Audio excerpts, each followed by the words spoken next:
Good afternoon, ladies and gentlemen. Thanks for coming. I'm Steve Cheney, the CEO of the American Security Project, and welcome to what is our new conference room. For those who were with us in the past, we used to be up on New York Avenue. We decided that in order to influence policy a little better, we had to be much closer to the Trump Hotel. So we moved down here, which is not really the story, but that's what I like to say. It's an interesting building. On top of us is the Hudson Institute. They had Vice President Pence there 2 weeks ago talking about China. So there's a lot of traffic in and out of this building. But I'm very glad you're here. These are busy days in Washington, and some would say, what do you care about Guyana?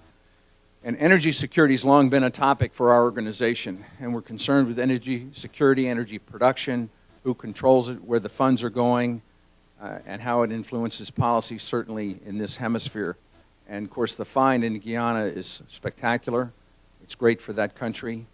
We hope it's handled appropriately, and we certainly have a vested interest in this, and we've got a great panel assembled here today to talk about this specific issue. So I'm pleased you're here. Please hit our website. We will live stream this. We'll put it up on our website. It's all on the record, and you'll see everything there. So without further ado, I'm going to turn it over to our Chief Operating Officer, Andrew Holland.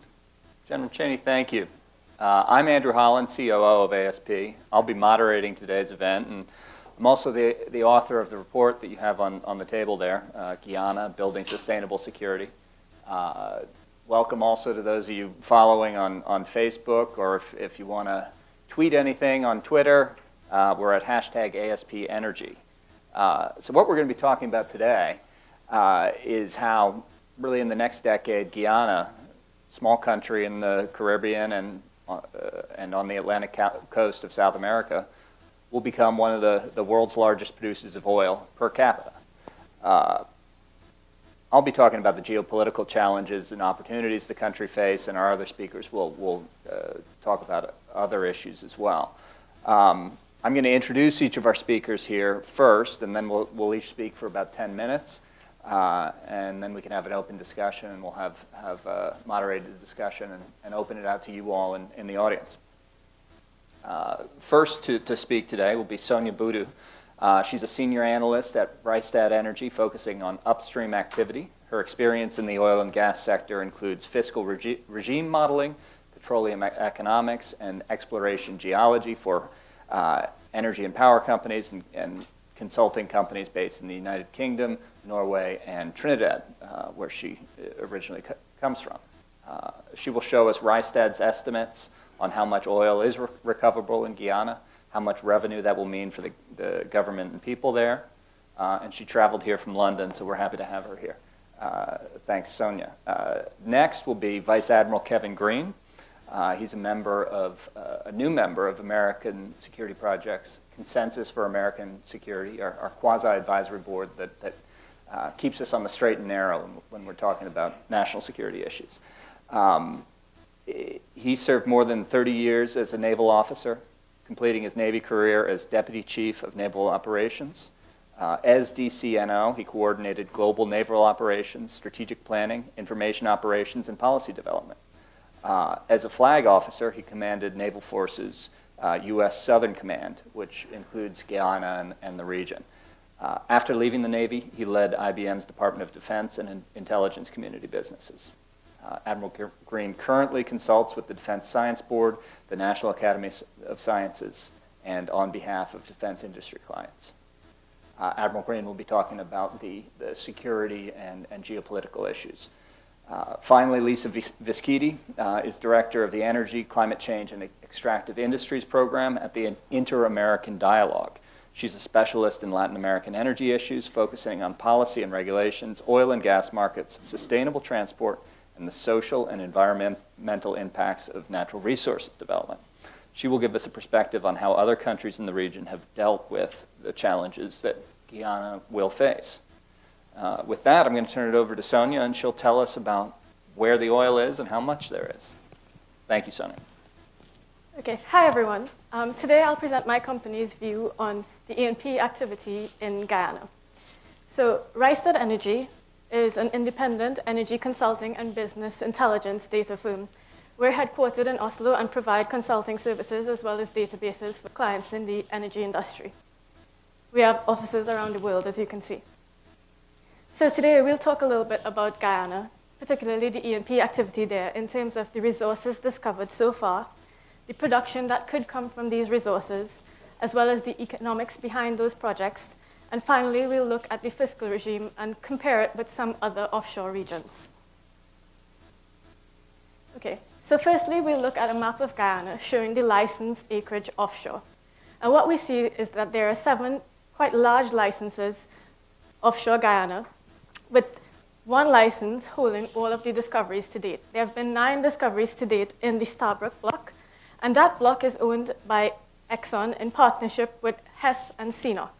We also see that Exxon has interests in blocks to the east of the Stabroek Block, the Kaita Block, as well as the Kanji Block, and they have partners there as Hess and Ratio Oil in the Kaita Block, and Total, JHI, and Mid-Atlantic Oil and Gas in the Kanji Block.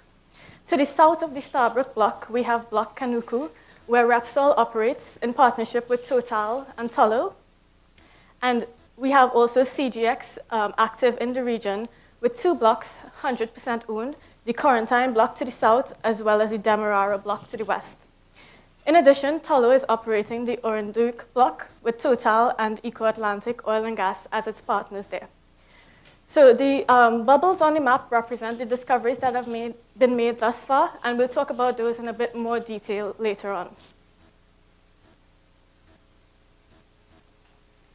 Okay, so those discoveries have put Guyana in the limelight in terms of offshore discoveries in the last decade. This slide here shows the global offshore discoveries since 2010, and what you see represented by the colors are whether it's oil or gas. So the green represents oil discoveries, whereas the red represents gas discoveries. And what we see from this chart is that Guyana comes in with the 9th largest volumes of hydrocarbons discovered since 2010. What's notable here is that the countries that are outranking Guyana here are some countries that are quite veterans in the offshore space. These include countries like Brazil and Norway, for instance. In total, the offshore discoveries that we've seen in Guyana amounts to around 4 billion barrels of oil equivalent. This year only, if we look at the discoveries that have been made offshore, we see that Guyana has had the highest discovered volumes for 2018 of any country in the world.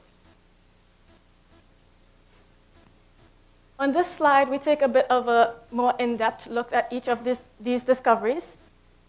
And what we have here is the estimated recoverable oil resources in Guyana by each discovery.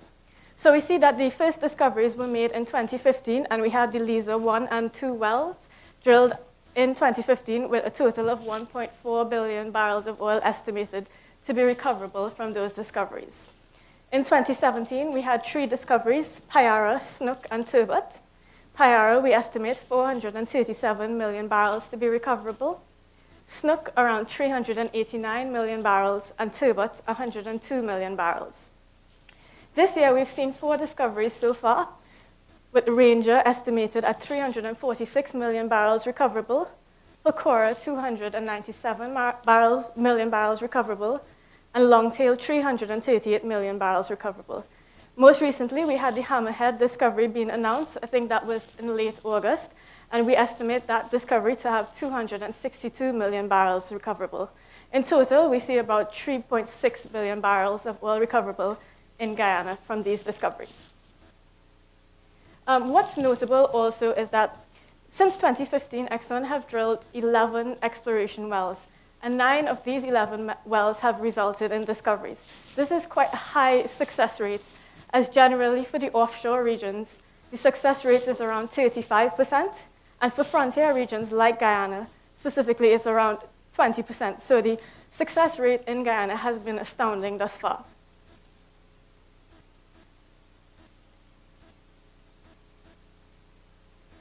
So with all of these discoveries, we do expect to see quite a few projects being sanctioned for development by 2025. The first one is Liza Phase 1, which has been approved for development last year, and we expect to see a startup of production in 2020 from this field. The price at which the oil price at which Liza Phase 1 will be economic is $34 per barrel. Liza Phase 2 is expected to be sanctioned in 2019 and hopefully should start up around 2023. We see Phase 3 developing the Payara and Payara fields together. That project should be sanctioned in 2019 and will start up in 2024. Those three projects will be developed by FPSOs. The first phase of Liza would be developed with an FPSO of around 120,000 barrels of oil per day capacity. This Liza Phase 2 FPSO will have a high capacity at 220,000 barrels per day, and Phase 3, 180,000 barrels per day. Phase 4 should include the Longtail and Turbot discoveries, and we estimate that this should be approved around 2021 with a startup potentially in 2026. We also expect to see future phases of development around the 2025 timeframe, which would include the remaining discoveries such as Snook and Ranger. And I should just reiterate here that these are all Rystad Energy estimates, so subject to change. Okay, so with all the positive outcomes of exploration activity in Guyana, we do see communication from operators about planned exploration in this year and next year. So currently, ExxonMobil is gearing up to spud the Pluma prospect, which is 17 miles from its recent Turbot discovery. Next year, in the third quarter, Tullow would spud the Urunduik prospect. And finally, in the November 2019, CGX will spud its well on the Quarantine Block. In addition, there's been a lot of communication around further prospectivity in Guyana. So in the Stabroek Block, for instance, there's been communication around 18 more potential prospects to be drilled. There's also been communication around the Urunduik Block, which is expected to have another 2.9 billion barrels of potential across 10 leads there. So this kind of reflects the immaturity of the basin, yet showing that there's still quite a lot of potential left there.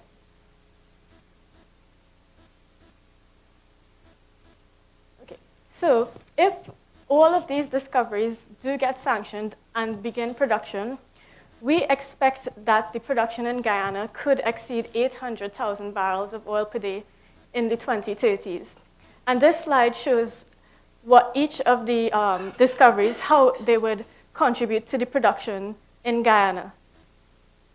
So as you can see, it's split by field, and you can see how much is contributed by Liza Phase 2, Payara, Snook, etc., all leading to a peak production in early 2030s.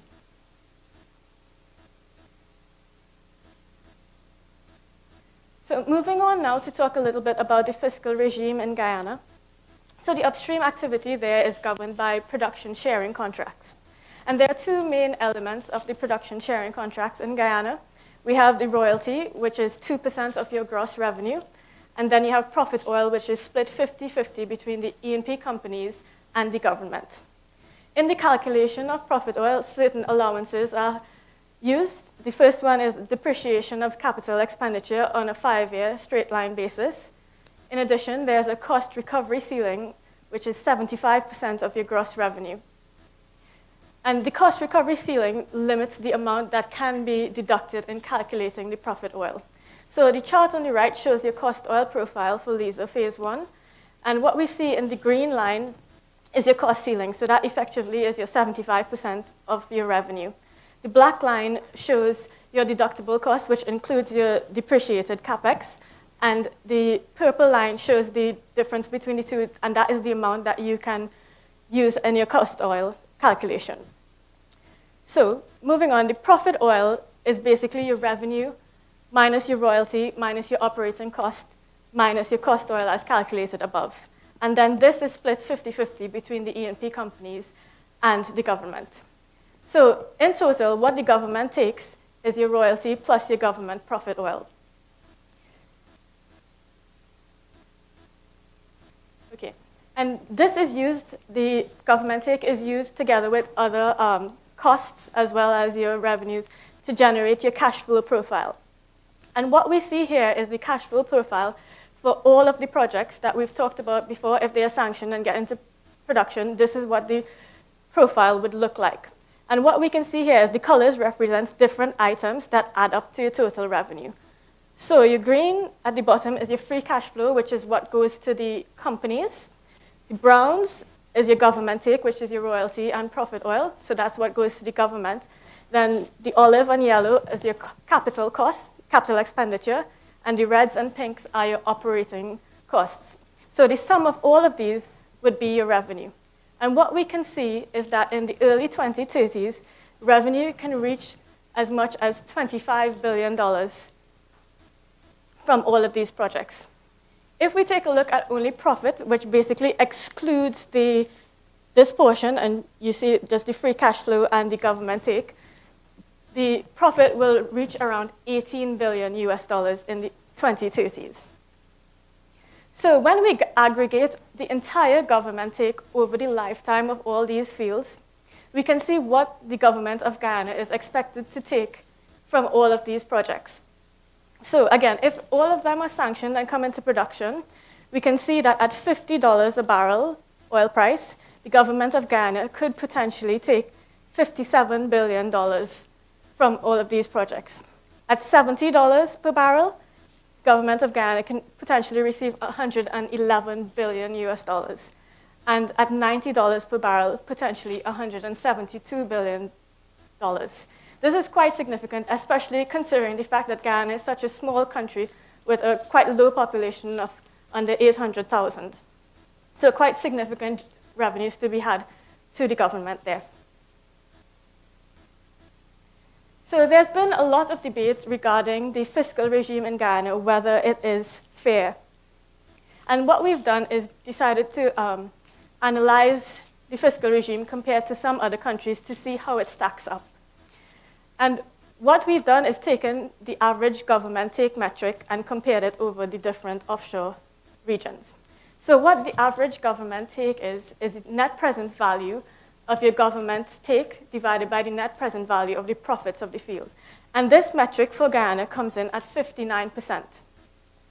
If you look at it in the grand scheme of things, this looks quite low as compared to, say, Trinidad, which is its neighbor.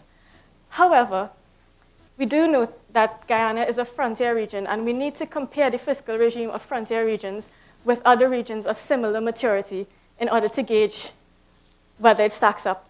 And the darker lines here represent other frontier regions. So we can see Mauritania, Mozambique, Israel, and Falkland Islands are some of the other frontier regions. And Guyana falls well within average for government take for frontier regions. So even though it seems low compared to some of the other offshore regions, it's comparable to other frontier regions in terms of government take. And why do the frontier regions need to have lower government take? It's because the governments of these frontier regions need to use the fiscal regime to attract investment in these more high-risk areas. And Guyana did a pretty good fiscal regime in terms of attracting Exxon and its partners at a time when there had been no discoveries in Guyana, and it was considered quite high risk. So it was quite successful in terms of attracting investment and getting all of these discoveries going. And then finally, to summarize, we've seen that exploration success rates in Guyana are well above average. We do have a positive outlook for E&P activity in Guyana, with production exceeding 800,000 barrels per day by 2030. We do see strong demand for oil field services, particularly with all these FPSO developments we envisage. And significant wealth is expected to be generated from these E&P projects to the government of Guyana. And it can reach in the region of $100 billion US at a $70 per barrel oil price. With regard to the fiscal regime, the average government take for Guyana is 59%. And although this is quite favorable in comparison to other offshore regions, it is comparable to other frontier regions because of the necessity of having good fiscal terms in order to attract investment in these high-risk frontier regions. And that's all I have today. Thanks.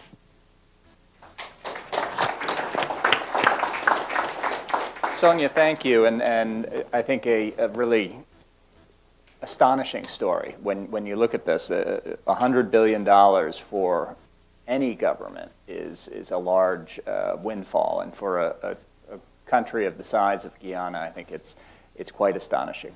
I'm going to talk a little bit about the geopolitical challenges and of the region, and you know, I think there's something notable when I was listening to Sonya's presentation.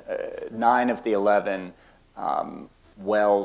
exploration wells that have been drilled came back positive, and I think that's a notable thing, that it hasn't been.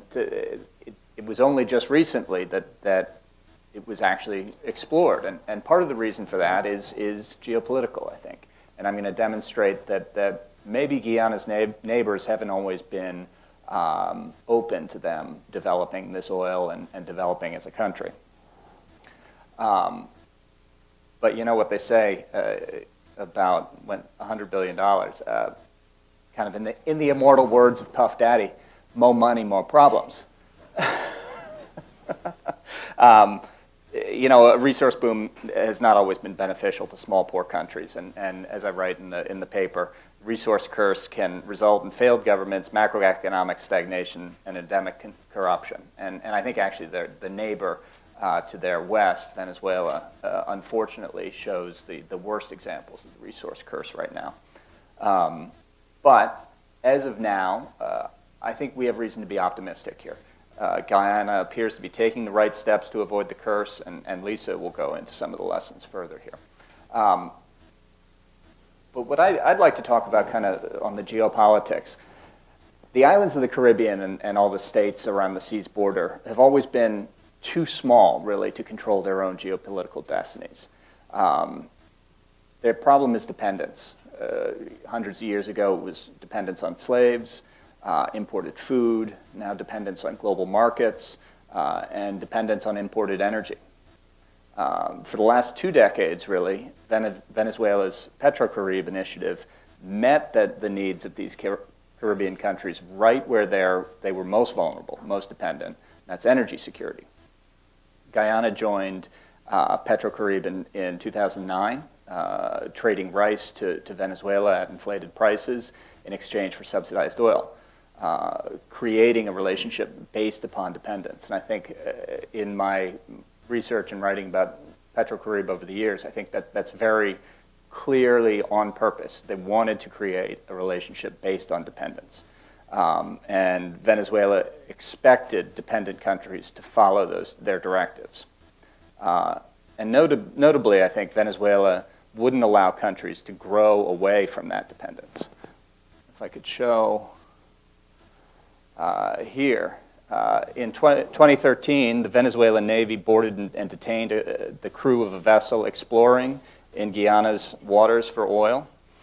Then, in 2015, almost immediately after Exxon announced their major oil find, Venezuela dumped Guyana from Petrocaribe, replacing its rice with a contract for rice from neighboring Suriname. And at the same time, both Suriname and Venezuela revived long-dormant claims to Guyanese territory. And the Venezuelan claim is particularly expansive. You can see it's the entire red area, 2/3 of the country, basically, out to the Essequibo River. I'm sure I'm pronouncing that wrong. And it would, if it was allowed to go through, it would reduce the size of Guyana by 53,000 square miles, about 2/3. But this doesn't stop with territory on land either. Venezuela's claim to Guyana's territory in the maritime space is particularly expansive as well. And you can see this superimposed over what we just talked about, the Stabroek Block, where oil was found. And this is a few years old, but it basically shows they would take a good bit there. Now, the border dispute extends far back into colonial times, and it's a long story. I won't go into it here. If you read about it, the U.S. gets involved in Monroe Doctrine and all this sort of stuff. But knowing this, and what I want to point out on this slide here, is that the Stabroek Block was specifically made when it was designed in 1999 to establish the maritime borders, extending from one side of the exclusive economic zone to the other side of Guyana's exclusive economic zone. So you have it, it's kind of unique among offshore blocks. They're usually just kind of big rectangles. But to go from one side to the other, it established Guyana's claim. But then, to show this is actually from the National Organization for Maritime Rescue and Safety of Venezuela, which is kind of a quasi-governmental organization. And immediately after the ExxonMobil claim in 2015, Maduro went even further than that claim I showed before, and they created an official decree creating what they call a Strategic Maritime and Insular Integral Defense Region, extending from Guyanese territory claimed by Venezuela far into the Atlantic, and this far exceeds any previous claim by Venezuela. It's really astonishing here. You can see the map that they put in. Again, this isn't the best quality because it was made by the Venezuelan quasi-governmental organization, but you can see their ship there. That's where the original Exxon oil find was, the Liza 1 discovery. And you can see that they're specifically claiming that, and you can see the purple area is what they would leave Guyana with in their exclusive economic zone. Quite small. It's expansive, and you can see the onshore area as well is in yellow there. It's frustrating to see a neighbor making these claims, and I think you can make a coherent case that these claims over the long term, then they were revived every so often. Honestly, I think they've been revived when the Venezuelan government is looking for something to distract their own population beyond their borders. They're looking for a distraction from the problems that they have, but it really does. I think there's demonstrated that it's reduced the economic development of Guyana over the years, and it's unfortunately. Over the last year, there's been increasingly heated rhetoric by Venezuela over the land border. Guyana set up 2 military bases along the border, but kind of in a telling state of where Venezuela is right now. Instead of fighting an armed invasion, these bases have mostly found Venezuelans, including members of the military, trying to trade for food or medical attention. But even though it doesn't appear that the Venezuelan military is able or willing to take on these expansive claims, the Brazilian defense minister, when he was visiting Georgetown in February of this year, felt the need to pledge military support to defend Guyana in case Venezuela attempted to invade. I think this is something in which the United States has a clear interest, and as a longtime champion of secure borders and of the rule of law in international affairs. This is something that we should be aware of and following closely.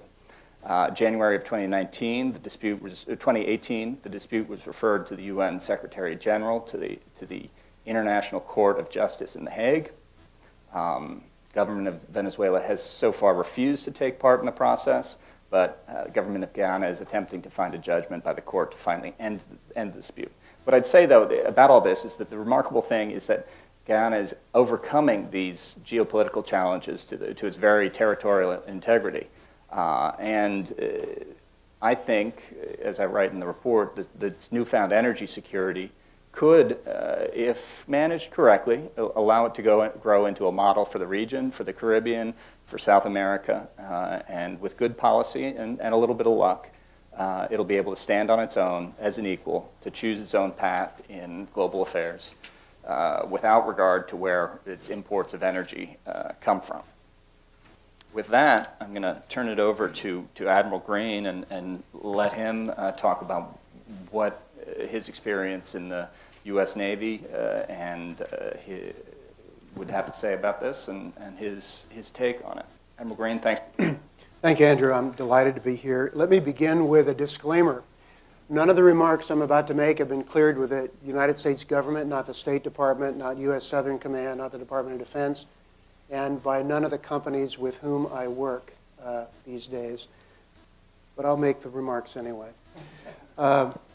So I would like to first set the context for security in the Caribbean region. The principal objective of United States military forces in this region are simple: stable progress. This is an area where we have a lot of shared interests with the nations in the area. We have a long history in Latin America, in the Caribbean, Central America, and South America, to be sure. I think it really bears consideration of the participation, the activities, the operations, the collaboration, coordination, the military diplomacy, if you will, throughout the region over the last 3 decades in particular. Stable progress, that's really been the primary objective. And if you were to speak with a U.S. senior military leader about this region, they would probably come up with about 5 or 6 different challenges or major issues. One of them is a great power competition. China and Russia are on the rise around the world, not just in their own immediate regions, not just in the South China Sea, not just in the Crimea and parts of Ukraine, but all over the world. And what are their interests? Their interests are to advance their own national interests through exploitation of instability, exploitation of corruption, exploitation of frayed societies, exploitation of economic difficulties, exploitation of things like migration as well. They're not doing this for the benefit of our neighbors in our hemisphere. They're doing this for their own national reasons, and that is an issue and a challenge that has diplomatic implications, economic implications, and to be sure, military implications as well. Terrorist activity in this region is of considerable concern. Hezbollah is active in the Caribbean and in South America in terms of fundraising on behalf of other entities that have adverse implications for global security and not just regional security, and obviously there are great interests of the United States engaged. They've been involved in recruiting in the region and in the immediate area of the southern part of the Caribbean, and in fact, as press accounts and other reports have indicated, there have been terrorist attacks as well. The United States military has not been inactive in responding to those kinds of threats and challenges. One of the primary responsibilities for U.S. Southern Command is the defense of the Panama Canal. For the last several years, major exercises, including as many as 16 regional nations, have been involved in dealing with preparing for any kind of operations that would threaten the free use of the canal. The secondary effects of the refugee crisis are considerable. If you look at a country like Colombia, where the agreement with the FARC over the past couple of years has engaged the Colombian government in finding ways of dealing with that, the refugee crisis complicates that, makes it more difficult, and puts additional strains on the resources of that country. Other secondary effects are being felt in other nations in the region as well, and Guyana is not been immune from the effects of that crisis.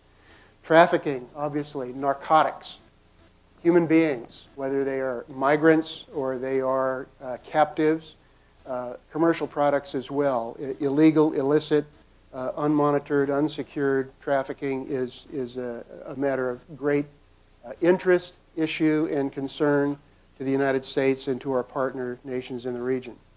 So with those kinds of challenges, and I'm sure there are more we could talk about, The question is, what is the principal role of the U.S. military in the region?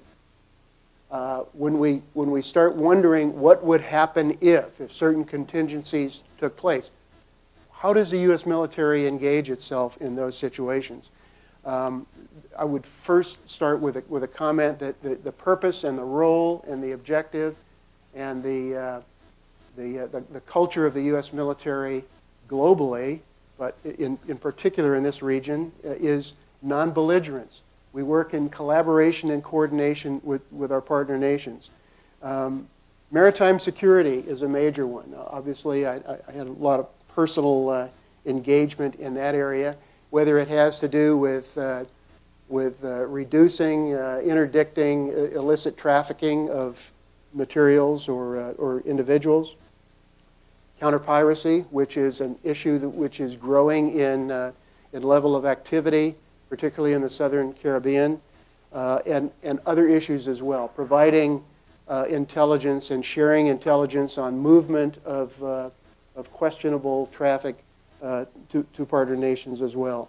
Humanitarian and disaster relief. The U.S. naval ship Comfort, a big hospital ship, is in the Caribbean today. It's going to be working with Colombia, with Honduras, with Peru and Ecuador, largely sent down there to help out with the challenges that have been brought about by the migration crisis.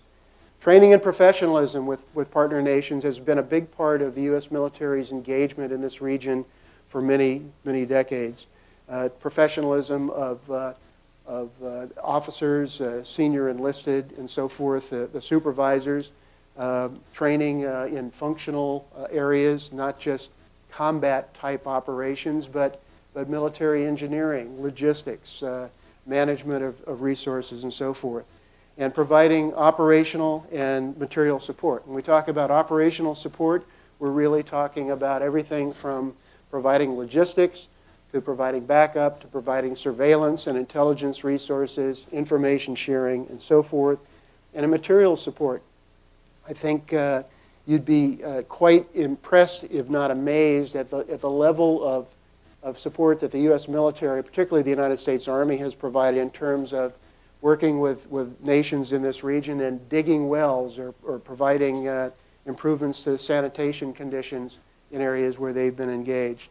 But the real key is to provide the tremendous capacity and capability of U.S. military forces, as directed by the National Command Authority, of course, to be able to assist when situations get out of hand in order to deter acts of violence.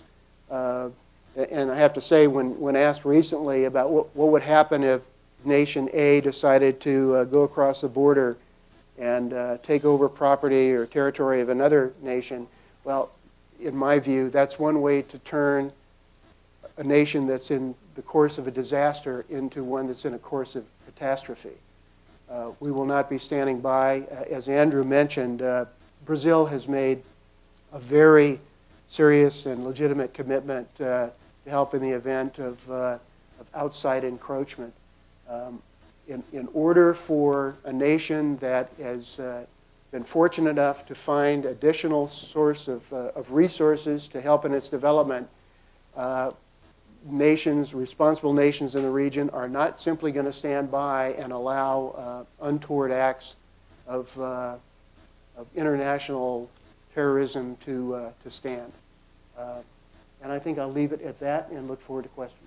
Thank you, Admiral. Over to you, Lisa. Thank you. Thanks very much for the invitation. It's great to join this panel. Well, I want to talk a little bit. Thank you. I want to talk a little bit about what I see as kind of the economic and the sort of development challenges of building an oil industry basically from scratch in Guyana. And I'll also talk at the end just a little bit about the geopolitical issues as well. So, I mean, I think there are a couple of challenges that Guyana is going to face, and I think in some cases there's also support that the U.S. could provide. The first one, which has, I think, gotten the most attention, both in the local press and among the international community, is the question of revenue management, and how do you deal with the boom and bust cycles that are a part of having the oil industry because of the fluctuation in oil prices. So we've seen that the most oil-dependent countries in the world have huge fluctuations in their terms of trade that are very much in line with oil price fluctuations. So countries like Saudi Arabia, Venezuela are very vulnerable to this. If you look at the more diversified countries that are also large oil producers like the US or Mexico, you see a much more stable terms of trade. And there's also, of course, big fluctuations in government revenue. So, Sonya talked about how much government revenue, and as you saw, it really depends on where the price of oil is. And nobody knows where that's going to go. So a lot of countries have sovereign wealth funds and fiscal rules that can help kind of smooth out expenditures. And Guyana right now is discussing, in Congress, they're debating setting up a sovereign wealth fund. And that would help. And however, it hasn't been approved, but it's expected by the end of this year. And they've also proposed, the government is planning what they call the Guyana Sustainable Development Strategy. And it's really about kind of diversifying the economy, even if they're in a more oil-dependent economy, also investing in green technologies and other aspects, and that can help to diversify. And if we look at other examples, for example, Norway, that has a huge sovereign wealth fund that they use as their pension fund, is very stable and continues to grow even when oil prices were down. Chile in the region has a fiscal rule which really limits how much their budget deficit can be, and they've been hugely successful in managing their copper revenues despite the last couple of years that copper prices went way down. The second challenge that I see is in local content requirements and kind of the idea that you want to build up more of a local industry. So just the oil industry in itself is not going to produce that many jobs. I've seen some estimates in press reports that there are only about 600 jobs now and might go up to 1,000. I don't know exactly how precise those estimates are, but one of the things the government's trying to do is build out more of the local industry. And I think that you can have specific local content requirements, but you also have to be very careful that you don't have requirements that the local industry can't meet. And I think if we look at other experiences, one that stands out is in Brazil, where they had very strict local content requirements, but the local industry wasn't prepared. And especially with offshore, you're talking about very complex and very expensive floating production platforms where the best ones and at most competitive price are built in Asia. It's not easy to just start that as a local industry, and I think you have to be very cautious about how you develop that strategy.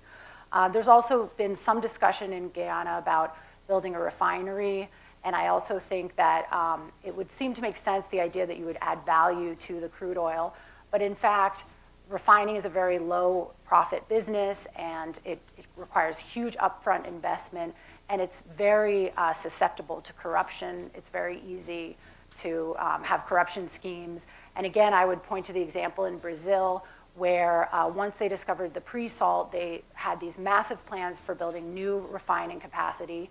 And ultimately, a lot of the projects were canceled or delayed. And the whole Lava Jato, which is a massive corruption scandal, was actually unraveled when they saw that there was corruption on a huge scale at a refinery in northeast Brazil. So I think also related to this is the broader question of what will be the role of the state, and is there a risk of political intervention? And so in many countries in Latin America, you have resource nationalism, where the governments try to impose a bigger role, and a lot of the countries have national oil companies, and that's something that maybe down the line Guyana will start to debate, because it is a common approach, and already they have production sharing agreements, which has a little bit more of a role for the government directly than you have with concession agreements like in the US. But I think national oil companies have a very poor track record in productivity and environmental management, and I think you have to be cautious about that. And I also think you need to look at what are the expectations of citizens in terms of how they're going to benefit. And so I think on the positive side, you have things like Guyana is a country with many people who don't have access to electricity or who have very unreliable access to electricity. And because of the discovery, there's now the possibility they're going to build a natural gas plant that will allow electricity for many more people. I think that's very positive. But I've also seen in countries the debate starts to be, well, we should have very cheap gasoline because we're producing our own oil. And I think that's a mistake. When you start to subsidize gasoline prices, it causes economic distortions and inefficient use of energy. And so I think those are the types of sort of political debates that you have that I think are risks.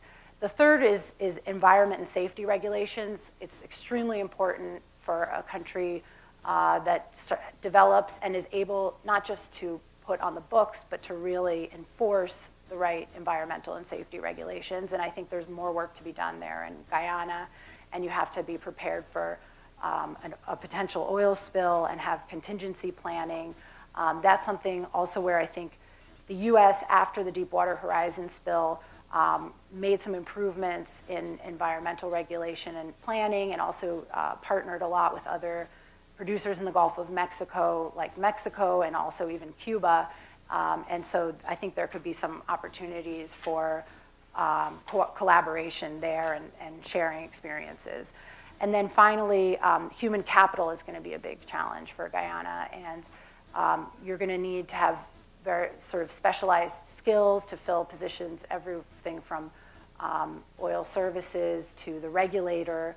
And we looked at when Mexico introduced its energy reform, they expected, in anticipation of a boom in the industry, they started to look at what will they do in terms of growing human capital. And one of the things they found is that the vast majority of the jobs require a sort of vocational training, not a kind of academic training. And so you have to have certificates, you have to know that people have the right training and have the right schools. And so that's also something that they could consider, and that in the case of Mexico, there was also a lot of cooperation with the US. So I think those are some of the challenges that the country will face down the road. And then, I mean, in terms of, just to make a few comments on foreign policy, I think that becoming an important oil producer in the region could have an effect on Guyana's foreign policy vis-a-vis its neighbors in the region. So as Andrew mentioned, the country was basically kind of an ally of Venezuela, has gone from being an ally to an adversary with Venezuela. Now that they're out of the Petrocaribe program, they have the border dispute, and I think that they were sort of in Venezuela's political orbit and are now outside of it. And that can translate into some specific actions. So, you know, they're one of many Caribbean countries have voted with Venezuela in the OAS, and Guyana has voted to keep Venezuela on the agenda of the OAS, which is something Venezuela didn't want, and they voted in favor of a resolution to suspend Venezuela from the OAS. So I think it shows how they're kind of outside of Venezuela's orbit now. Then you have China stepping in, and you know, what does that mean? China's been in Guyana for many years, but now they have a stake through CNOOC in one of the projects, and just since the oil discovery was announced, then subsequently Guyana has just joined the Belt and Road Initiative. So I think it's clear that, you know, I don't think that's a coincidence. I think they're of more interest to China now that they have these resources. But I would just end by saying that also, if we look at the numbers, you know, it's going to be many years before they're really a significant producer. The amount of oil that they're going to be producing initially is small, and you know, it'll put them on par in a few years with Ecuador. But I don't see them taking on a major role in the region. You know, they're not going to be able to be involved in petrodiplomacy or start a program like Petrocaribe. I mean, I don't think we should exaggerate, you know, the geopolitical role that they will have as a result of this. Yeah, in the end, this is still a small country with a relatively small population.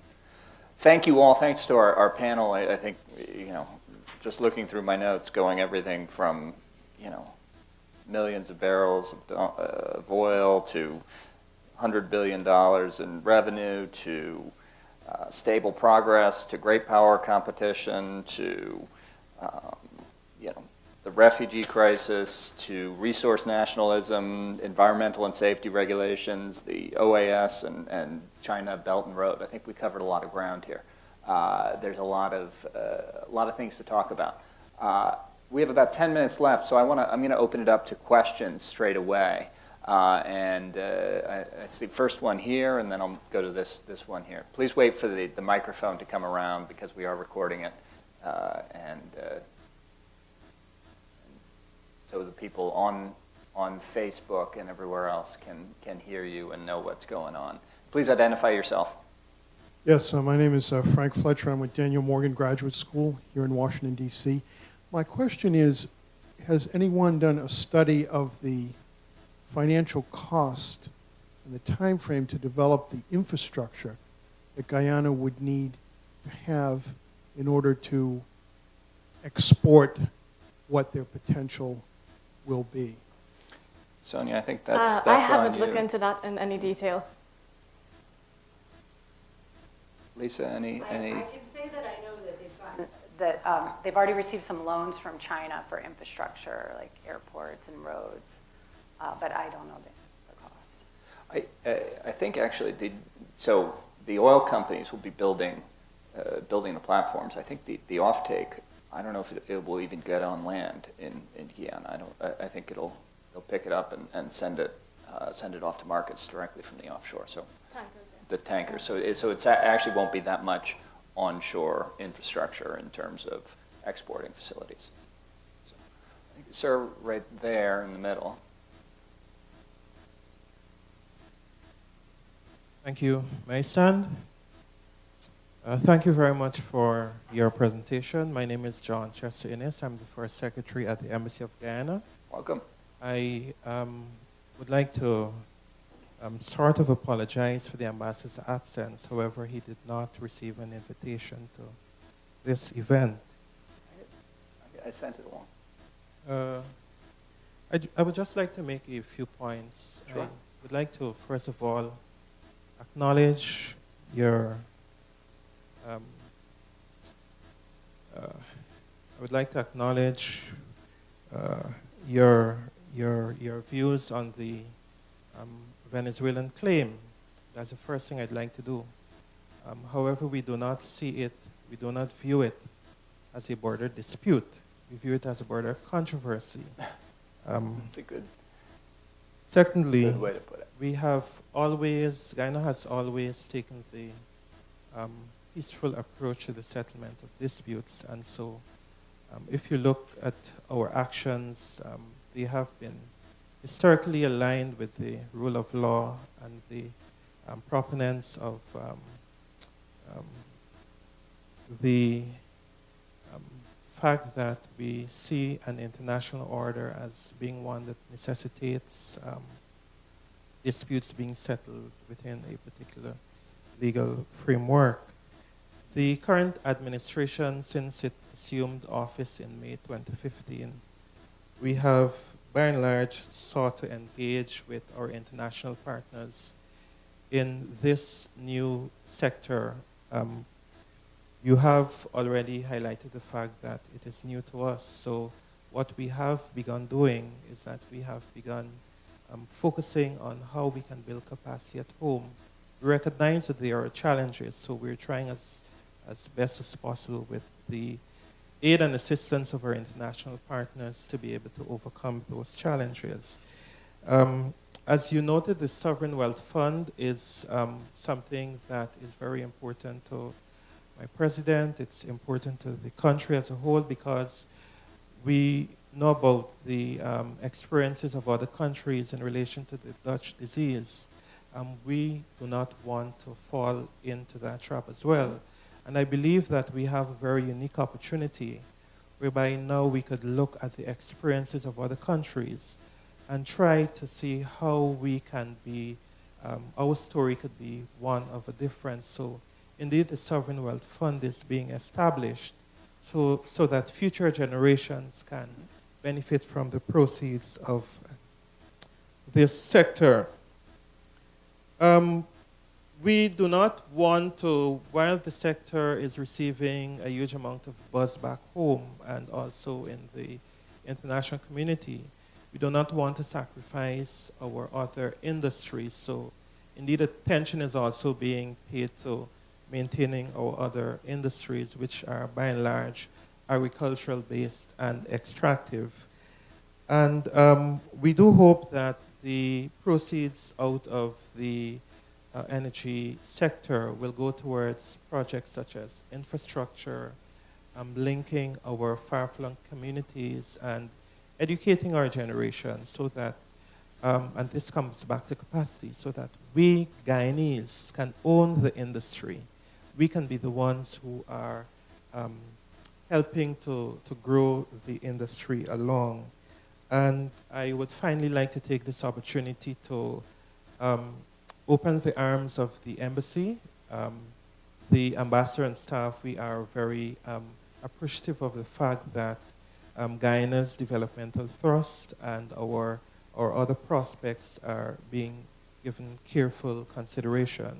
And we would welcome any engagement with partners so that we have the best opportunity to learn from those who would have gone ahead of us. Thank you very much. Thank you. I think that's, thank you for your comments, and we'll take you up on that, and we look forward to working with you more. I think I saw a question, ma'am, right there. Hi, my name is Wendy Hestick, and I am a housing professional. I wanted to know what research has been done for housing in Guyana. I heard at the end you're saying that most of the operations would be offshore, but immediately Guyana has an acute housing crisis that's getting worse. And I'm just wondering what research you've done in that regard. I am Guyanese. Thank you. I don't have anything specific on that. Sonya, do you have any? No. We've focused specifically on energy. I do think, certainly, as I say throughout the report, properly managing wealth will give the people in the government of Guyana the opportunity to take advantage and raise their own standards of living. I think that's an important. Housing is obviously very important. Let's see, we've got one in the back there, and then we'll come up front here.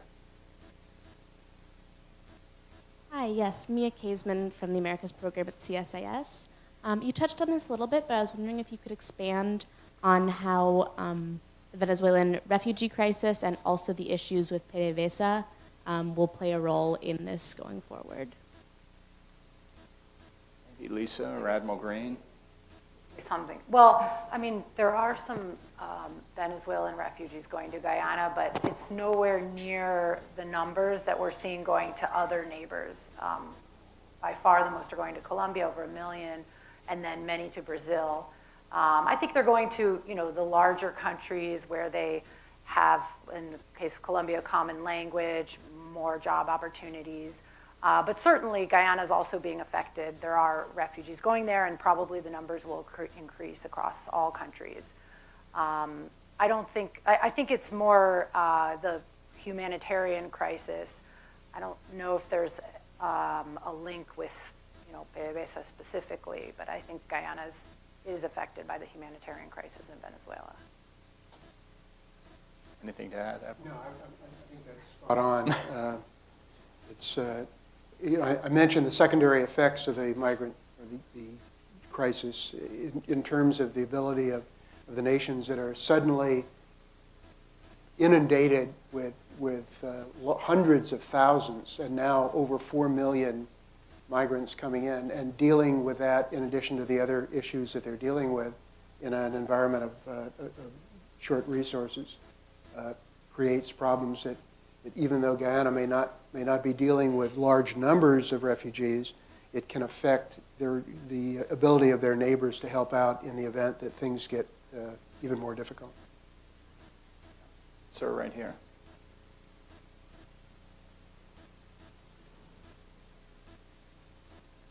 Thank you for the invitation and enlightening presentation. My name is Art Restrepo.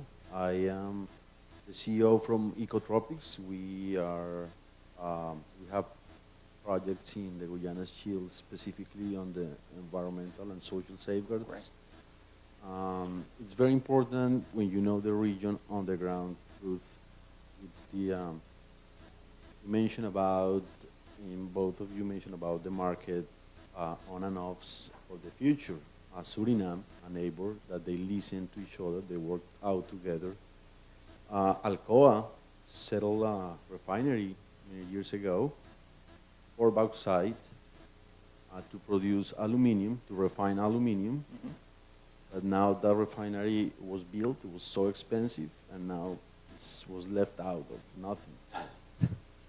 So they're gonna, Guyana is gonna ask the same, you know, why I'm going to build a refinery if in the future you say we're gonna leave this on the market based, right? So what about them gonna have a refinery that's gonna be completely a white elephant?